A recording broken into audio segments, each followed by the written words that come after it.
तो जय हिंद मेरे प्यारे साथियों, कैसे हो आप सभी लोग। आई होप कि आप सभी लोग बहुत अच्छे होंगे।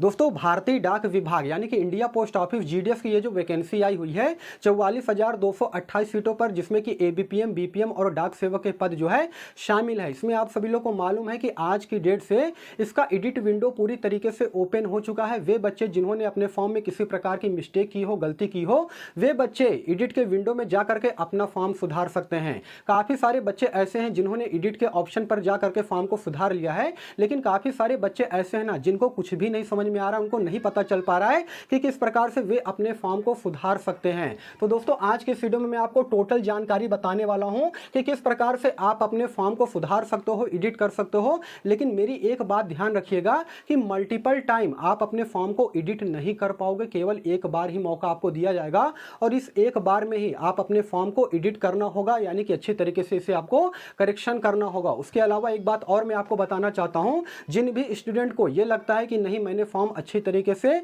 भरा है, किसी प्रकार की कोई भी दिक्कत नहीं है, वे एडिट के ऑप्शन पर नहीं जाएंगे। उनको एडिट के ऑप्शन पर जाने की कोई भी जरूरत नहीं है। वे केवल एप्लीकेशन स्टेटस चेक कर लेंगे, उसके बाद जो है उनको कुछ भी नहीं करना है, ठीक है ना। तो वीडियो बहुत ही ज्यादा इंफॉर्मेटिव होने वाला है। वीडियो को बिल्कुल अंत तक वॉच कीजिएगा, बिल्कुल भी स्किप नहीं करना है, नहीं तो कुछ भी नहीं समझ में आएगा।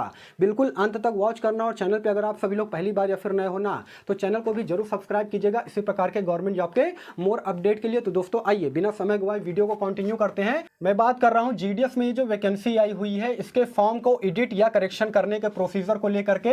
तो सबसे पहले देखिए, आपको क्या करना है कि जो जीडीएस का ऑफिशियल वेबसाइट है ना, उस पर चले जाना है। कैसे जाएंगे? तो गूगल पर जा करके आपको सिंपली जीडीएस जो है टाइप कर देना और इसे सर्च कर देना है। तो आप जो है जीडीएस के ऑफिशियल वेबसाइट पर पहुंच जाओगे। उसके बाद क्या करना है दोस्तों कि स्टेज 2 वाले में ऑप्शन में आप सभी लोग देखोगे तो वहां पर आपको दिखाई देगा अप्लाई ऑनलाइन का ऑप्शन दिखेगा। सिंपली इस पर आपको क्लिक करना है। उसके बाद दो ऑप्शन आपको देखने को मिलेगा, एडिट एप्लीकेशन का, उसके अलावा एप्लीकेशन स्टेटस का। देखिए बिल्कुल ध्यान से समझिएगा, आपको क्या करना है, यहां पर एडिट एप्लीकेशन वाले ऑप्शन पर सिंपली क्लिक कर देना है। एप्लीकेशन स्टेटस से आपको कोई भी मतलब नहीं है, ठीक है ना। एडिट एप्लीकेशन वाले ऑप्शन पर सिंपली क्लिक करेंगे। उसके बाद क्या होगा कि इंटर योर रजिस्ट्रेशन नंबर, यानी कि आपसे आपका रजिस्ट्रेशन नंबर मांगा जाएगा। जब आपने फॉर्म को अप्लाई किया था ना, तो रजिस्ट्रेशन नंबर होगा, वो रजिस्ट्रेशन नंबर आपको यहां पर फिल करना है। उसके बाद आपको सबमिट कर देना है। जैसे ही सबमिट करोगे, उसके बाद आपके मोबाइल नंबर पर 6 डिजिट का ओटीपी भेजा जाएगा। जो भी मोबाइल नंबर आपने फॉर्म अप्लाई करते टाइम पे दिए होगे ना, उसी मोबाइल नंबर पर 6 डिजिट का यहां पर ओटीपी आएगा। इस ओटीपी नंबर को यहां पर फिल करना पड़ेगा। और जैसे ही ओटीपी नंबर को फिल करोगे, उसके बाद क्या होगा कि एप्लीकेशन फॉर्म जो है आपका पूरी तरीके से ओपन हो जाएगा। मतलब एक तरह से कह सकते हैं कि नया एप्लीकेशन फॉर्म आपके सामने जो है आ जाएगा। उसके बाद क्या कर सकते हो दोस्तों, आप जो भी चीज उसमें चाहते हो उसे आप सभी लोग सुधार सकते हो। लेकिन केवल 4 चीज ऐसे हैं, 4 नहीं बल्कि 5 चीजें ऐसे हैं जिसे आप सभी लोग बिल्कुल भी सुधार नहीं कर पाओगे, उसे आप सभी लोग बदल नहीं सकते हो। क्या चीज है सर, ये बता दीजिए। तो देखिए 4 जानकारी जिसे आप सभी लोग नहीं एडिट कर सकते हो। नंबर 1 की अगर मैं बात करूंगा तो आप अपना रजिस्ट्रेशन नंबर नहीं चेंज कर सकते हो। उसके अलावा आप अपना नाम नहीं बदल सकते हो। अगर आपके नाम में किसी प्रकार का कोई मिस्टेक हो गया है तो भी आप इसे चेंज नहीं कर पाओगे। उसके अलावा आप अपना मोबाइल नंबर नहीं बदल पाओगे। उसके अलावा ईमेल आईडी भी नहीं बदल सकते हो। और साथ ही साथ यहीं पर मैं आपको बता देना चाहता हूं दोस्तों कि आप अपना सर्कल जो है नहीं चेंज कर पाओगे। देखिए अभी कुछ दिन पहले मैं वीडियो में बता रहा था कि आप सर्कल चेंज कर ले जाओगे, लेकिन यहां पर जब ऑप्शन में आया है तो यहां पर बताया जा रहा है कि आप डिवीजन तो चेंज कर पाओगे लेकिन सर्कल जो है चेंज नहीं कर पाओगे। जैसे अगर आपने यूपी से अप्लाई किया है तो यूपी के अंतर्गत कई सारे डिवीजन आते हैं। डिवीजन को तो आप चेंज कर सकते हो, लेकिन यूपी से अगर आप चाहोगे तो मैं बिहार में अप्लाई करूं, मैं झारखंड में अप्लाई करूं, मैं नॉर्थ ईस्ट से अप्लाई करूं, तो ये सारी चीजें नहीं हो पाएंगी। आप यहां पर केवल डिवीजन चेंज कर पाओगे, सर्कल नहीं चेंज कर पाओगे। तो ये 5 चीजें ऐसी हैं जिसे आप सभी लोग बिल्कुल भी नहीं एडिट कर सकते हो। उसके अलावा सारी चीजें आप एडिट कर सकते हो। जैसे नंबर 1 की अगर मैं बात करूंगा तो आपका फादर नेम या फिर मदर नेम जो भी आपने वहां पर फिल किया हो, इसे आप सभी लोग बिल्कुल एडिट कर सकते हो, सुधार कर सकते हो। अगर स्पेलिंग में किसी प्रकार का कोई भी मिस्टेक हो गया है तो इसे आप सभी लोग यहां पर बदल सकते हो। उसके अलावा डेट ऑफ बर्थ में किसी प्रकार का कोई भी आपने मिस्टेक कर दिया है तो इसे आप सभी लोग चेंज कर सकते हो, बदल सकते हो। जेंडर में कुछ चेंजेस आपको करना है, मेल फीमेल या फिर ट्रांसजेंडर। अगर मान लीजिए गलती से आपने कैटेगरी जो है वो गलत डाल दी है, मतलब जेंडर गलत डाल दिया है, तो उसे आप सभी लोग यहां पर चेंज कर सकते हो, बदल सकते हो। उसके अलावा चौथे नंबर की अगर मैं बात करूंगा तो कम्युनिटी, यानी कि आपका जो भी कास्ट है ना, आप ओबीसी से बिलोंग करते हो, जनरल से बिलोंग करते हो, एससी एसटी से बिलोंग करते हो, तो यहाँ पर अगर गलती से आपने जो है गलत कम्युनिटी डाल दिया है तो यहाँ पर इसे आप सभी लोग सुधार कर सकते हो, एडिट कर सकते हो। उसके अलावा पांचवें नंबर की बात करूंगा तो 10वीं की 10th किस सर्कल से आपने पास किया है, मतलब जिस भी सर्कल से आपने पास किया है, जैसे आपने 10वीं की जो परीक्षा है वो बिहार से पास किया है, उत्तर प्रदेश से पास किया है, महाराष्ट्र से पास किया है, झारखंड से पास किया है, जहां से भी आपने पास किया है उस सर्कल का नाम यहां पर फिल कर देना है। उसके अलावा छठवें नंबर की अगर मैं बात करूंगा तो 10th पास ईयर, मतलब कि आपने 10वीं की जो परीक्षा है वो किस साल पास किया है, वहां पर सन का नाम पूछा जा रहा है। 2012 में, 14 में, 18 में, 19 में, 20 में, जब भी आपने 10वीं की परीक्षा पास की हो ना, वहां पर आपको सिंपली फिल कर देना है। सातवें नंबर की अगर मैं बात करूंगा तो आधार कार्ड नंबर आप अपना डाल सकते हो, लेकिन ये मैंडेटरी नहीं है। अगर आपकी इच्छा हो तो आप डालिएगा, अगर आपकी इच्छा नहीं हो तो मत डालिएगा। लेकिन मेरे हिसाब से मुझे ऐसा लगता है कि आपको अपना आधार कार्ड नंबर जो है जरूर फिल करना चाहिए, ठीक है ना, इसे ब्लैंक मत छोड़िएगा, इसमें आप अपना आधार कार्ड नंबर जरूर से जरूर डालिएगा। उसके अलावा अगले नेक्स्ट की मैं बात करता हूं तो डिसेबिलिटी पर्सन यहां पर डालना है। अगर आप डिसेबिलिटी पर्सन के अंतर्गत आते हो तो यस कर दीजिएगा, नहीं तो नो कर दीजिएगा। उसके अलावा 9वें नंबर की अगर मैं बात करूंगा तो 10th क्लास का लोकल लैंग्वेज जो है आपको सिलेक्ट करना है। जैसे देखिए, लोकल लैंग्वेज कहने का मतलब ये है कि वे बच्चा जो कि महाराष्ट्र से अगर मान लीजिए 10वीं की परीक्षा पास किया है तो उसके लोकल लैंग्वेज में मराठी या फिर कोंकणी लिख करके आएगा, ठीक है ना, मराठी या फिर हाँ कोंकणी शायद लिख करके आएगा।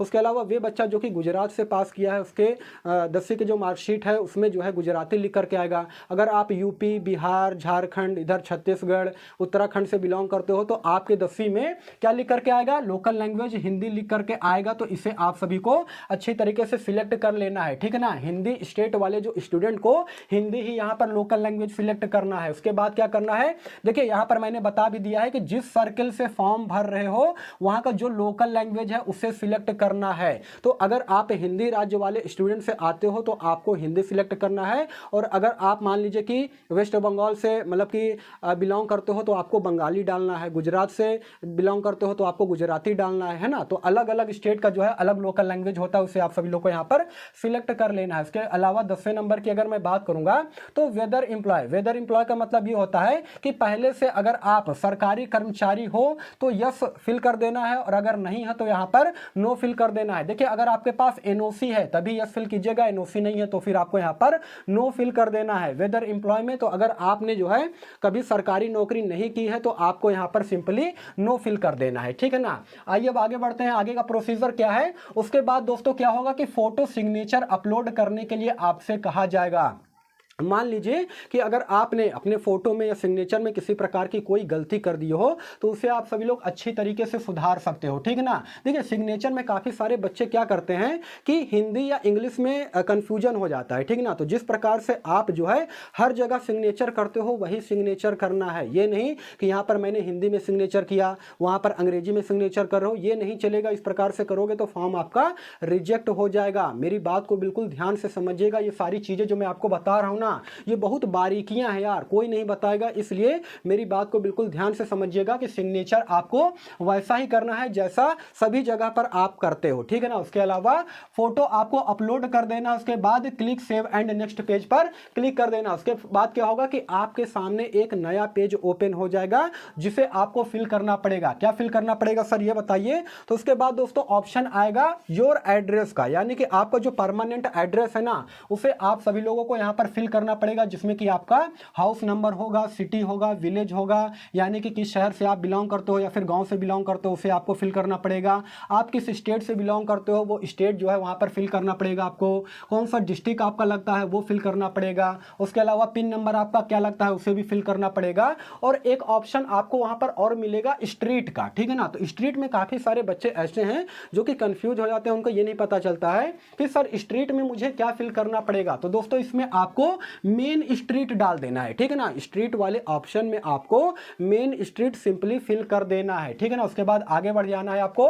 नेक्स्ट क्या करना है कि किस बोर्ड से आपने 10th की परीक्षा पास की हो वो यहां पर फिल करना पड़ेगा। यानी कि अगर आप उत्तर प्रदेश से 10वीं की परीक्षा पास की हो तो यूपी बोर्ड के अंतर्गत आते हो। बिहार से अगर मान लीजिए कि 10वीं की परीक्षा पास की हो तो बिहार बोर्ड आपका आता है। झारखंड से अगर आपने 10वीं की परीक्षा पास किया है तो झारखंड बोर्ड आता है। तो ये चीज आपको यहां पर फिल कर देना है। उसके बाद आपको क्या करना है, रिजल्ट टाइप का ऑप्शन आपके सामने देखने को मिलेगा, जिसमें कि अलग अलग ऑप्शन आपके सामने आएंगे, जैसे सीजीपीए हो गया, ग्रेड हो गया, ग्रेड पॉइंट्स हो गया, या फिर मार्क्स हो गया, या फिर परसेंटेज हो गया। तो आपको यह देखना है कि आपका जो रिजल्ट टाइप है वो किस प्रकार का है। मतलब सीजीपीए है तो आपको सीजीपीए सिलेक्ट करना है। अगर मान लीजिए कि मार्क्स है जिसमें कि आपके अलग अलग सब्जेक्ट में अलग अलग अंक जो है आपको मिला है, तो उसमें आपको उस स्थिति में आपको मार्क्स सिलेक्ट करना है। या फिर अगर मान लीजिए कि काफी सारे स्टूडेंट ऐसे होते हैं जिनको कि ग्रेड पॉइंट्स मिलते हैं, A+ हो गया, B+ हो गया, तो उनको जो है ग्रेड पॉइंट्स सिलेक्ट कर लेना है। तो वो आपके अकॉर्डिंग देख लीजिएगा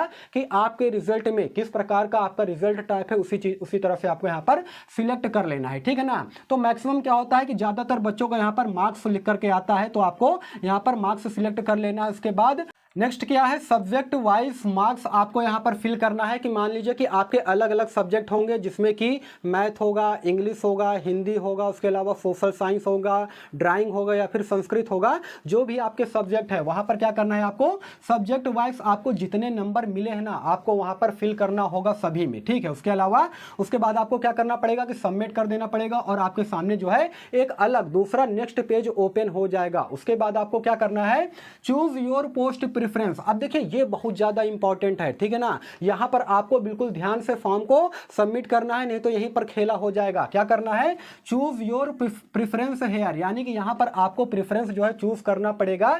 यानी कि सर्किल अप्लाइंग फॉर, जिस भी सर्किल से आपने यहां पर अप्लाई किया है, जैसे कि अगर यहां पर आपने यूपी से अप्लाई किया है तो यहां पर यूपी ही रहेगा। बिहार से अगर आपने अप्लाई किया है तो बिहार ही रहेगा। झारखंड से अप्लाई किया है तो झारखंड ही रहेगा। कहने का मतलब यह है कि यहां पर आप सभी लोग सर्कल को बिल्कुल भी चेंज नहीं कर पाओगे। सर्कल जो है आपका ऑटोमेटिक पहले से ही आ जाएगा कि हाँ आपने इस सर्कल से फॉर्म को अप्लाई किया है। यहां पर आप केवल अपना डिवीजन जो है उसे चेंज कर सकते हो, डिवीजन चेंज कर सकते हो, सर्कल बिल्कुल भी चेंज नहीं कर पाओगे, ठीक है ना। तो यहां पर ऑप्शन आएगा सिलेक्ट डिवीजन। तो यहां पर दोस्तों जैसे ही इस वाले ऑप्शन पर क्लिक करोगे ना, तो आपके सामने कई सारे जो है ऑप्शन आ जाएंगे। जैसे एग्जांपल के तौर पे मैं आपको बताना चाहता हूं कि अगर मान लीजिए कि आपने यूपी सर्कल से फॉर्म को अप्लाई किया है, तो यूपी सर्कल के जितने भी डिवीजन है ना, जैसे बहराइच हो गया, बाराबंकी हो गया, अमेठी हो गया, फतेहपुर हो गया, लखनऊ हो गया, आगरा, मिर्जापुर, सहारनपुर, मेरठ, जितने भी अलग अलग डिवीजन है आपके सामने आ जाएंगे। आपको जहां से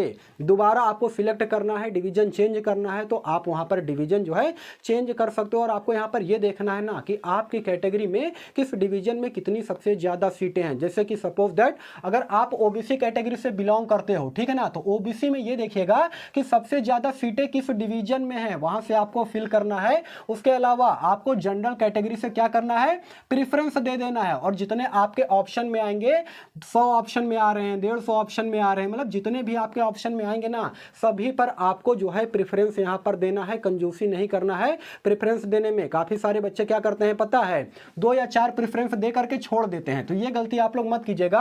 और देखिए सबसे पहले कोशिश ये कीजिएगा कि आप अपने कैटेगरी में जब प्रेफरेंस दोगे ना, तो बीपीएम जो पोस्ट है, बीपीएम का पोस्ट सबसे बड़ा पोस्ट होता है, तो उससे आप सभी लोग पहले सिलेक्ट कीजिएगा। और जब बीपीएम का पोस्ट जो है सिलेक्ट हो जाएगा ना, उसके बाद एबीपीएम और अंत में आपको डाक सेवक सिलेक्ट करना है। वहां पर आप सभी लोग को मालूम है दोस्तों कि नंबरिंग चलती है, ठीक है ना।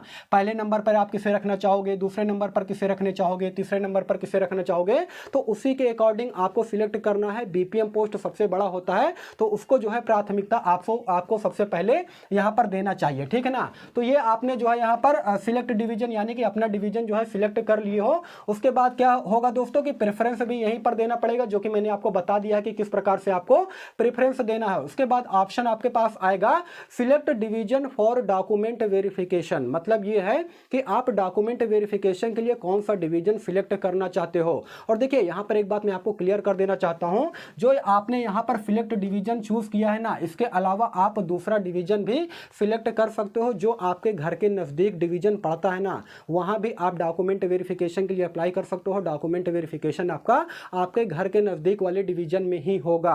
उसके लिए आप लोग बिल्कुल भी मत घबराइएगा कि यहाँ पर डिवीज़न अलग हो गया है और डॉक्यूमेंट वेरिफिकेशन के लिए मैंने डिवीज़न अलग चूज़ कर लिया है। इससे कोई भी प्रॉब्लम नहीं है, आपकी मर्जी, जहाँ पर आपकी मर्जी हो वहाँ पर आप जो है डॉक्यूमेंट वेरिफिकेशन के लिए जो है सिलेक्ट कर सकते हो अपना डिवीज़न, ठीक है ना। तो दोस्तों यहाँ पर उसके बाद आपको क्या करना है, इसके बाद सेव एंड प्रोसीड वाले ऑप्शन पर आपको सिंपली क्लिक कर देना है और आपका पूरा का पूरा फॉर्म जो है दोबारा सबमिट हो जाएगा। यानी कि आपका फॉर्म पूरी तरीके से यहाँ पर एडिट हो जाएगा, करेक्शन हो जाएगा। तो ये सारा का सारा प्रोसीजर मैंने आपको बता दिया है दोस्तों कि किस प्रकार से आपको जो है अपने फॉर्म को एडिट करना है, करेक्ट करना है। और देखिए काफ़ी सारे बच्चे मुझसे ये भी पूछ रहे थे कि सर ये बताइए कि क्या एडिट करने के लिए कोई पैसा भी लगेगा क्या। दोस्तों यहाँ पर किसी प्रकार का कोई भी पैसा नहीं लगेगा एडिट करने में, लेकिन हाँ फिर से मैं आपको बता देना चाहता हूँ कि आप केवल एक बार ही एडिट कर पाओगे, आपको बार बार मौका यहाँ पर नहीं मिलेगा। तो एक अंतिम मौका है, इसमें आप सभी लोग को अच्छे तरीके से फॉर्म को फिल करना है, ठीक है ना। जब आप अपने द्वारा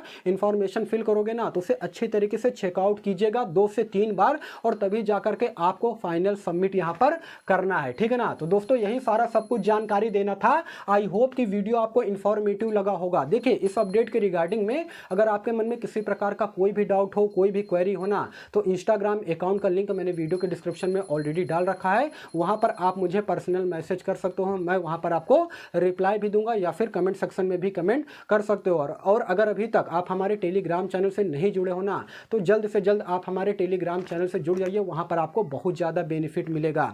देखिए दोस्तों ये सारी चीज़ें जो है ना मैं आपको ऑनलाइन भी बता सकता था, लेकिन चूंकि मैंने तो फॉर्म अप्लाई किया नहीं है और जो बंदा फॉर्म अप्लाई किया है अब उसके पास OTP जाएगा तो वो OTP नंबर मुझे बताएगा नहीं, और मान लीजिए वो बता भी दिया और अब मैं आपको जो है ऑनलाइन तरीके से सारी चीज़ें आपको बता दिया कि इस प्रकार से आप जो है एडिट कर सकते हो अपने फॉर्म को। उसके बाद होगा क्या जानते हैं कि वो बंदा अगर चाह करके भी अपने फॉर्म को एडिट करना चाहेगा ना तो वो एडिट नहीं कर पाएगा, क्योंकि पहले ही मैंने इसमें छेड़छाड़ कर दी है।